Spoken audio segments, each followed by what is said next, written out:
လွယ်ကူပြီးစိတ်စိတ်လေးနဲ့စားကောင်းတဲ့ပုံရည်ကြီးထမင်းတုပ်စားပါမယ်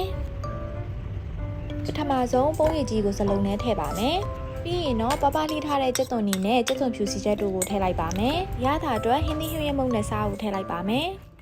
ပြီးရင်တော့ပုံရည်ကြီးကြက်သွန်နီနဲ့ထည့်ထားတဲ့အရာသားလေးတွေကိုတေချာနှံ့အောင်မှွေလိုက်ပါမယ်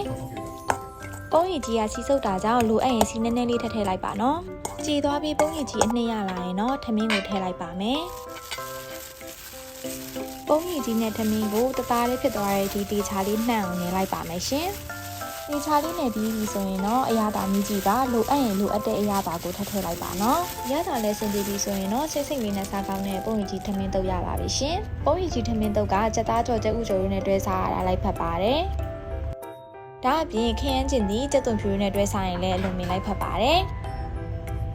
ဗီဒီယိုလေးကိုအဆုံးထိကြည့်ပြီးရတဲ့အတွက်ကျေးဇူးအများကြီးတင်ပါတယ်ရှင်